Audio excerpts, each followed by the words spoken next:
बन्नू वाक़े पर पीटीआई की कोशिश थी कि अवाम को फौज से लड़ाकर फौज पर इल्जाम लगाया जाए। इनके अम्बाज में लोग मुसल्ला होकर आते हैं।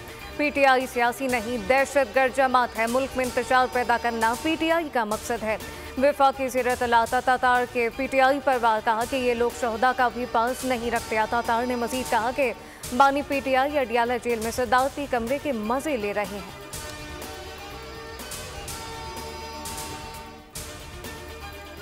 वजीर दाखिला मोहसिन नकवी की हिदायत पर FIA लाहौर की कार्रवाई। जाली वीजे पर यूनान जाने वाले मुलजिम को गिरफ्तार कर लिया।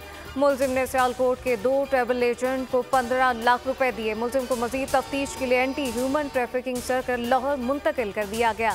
पेशावर में जाली दस्तावेजात पर सफर करने वाला बरतानवी शहरी गिरफ्तार।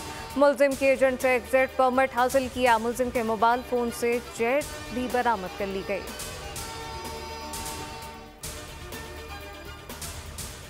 कराची के मुख्तलिफ इलाकों में बारिश शुरू। मलिए गुलिस्तान जौहर गुलशन इकबाल में तेज, जबकि शार फैसल मॉडल कॉलोनी में हल्की बारिश। कराची समेत सिंध भर में गर्मी का जोर बरकरार है, लेकिन बारिश के बाद मौसम खुशगवार। मुल्क भर में मानसून की आमद करीब। तर्जमान PDMA के मुताबिक पंजाब में मानसून बारिशों का चौथा स्पेल कल से शुरू होगा। महकमा मौसमियात की पंजाब और बलूचिस्तान के बाज़ इलाकों में बारिश की पेशगोई। पीर से बहरा अरब और खलीज बंगाल से मानसून हवाएं मुल्क में दाखिल होकर बारिश बरसाएंगी।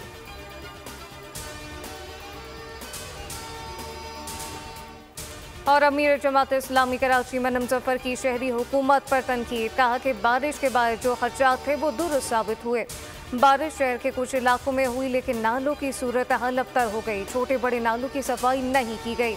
उनका एक ही काम रह गया है कि हुकूमत करो, करप्शन करो, माल बनाओ।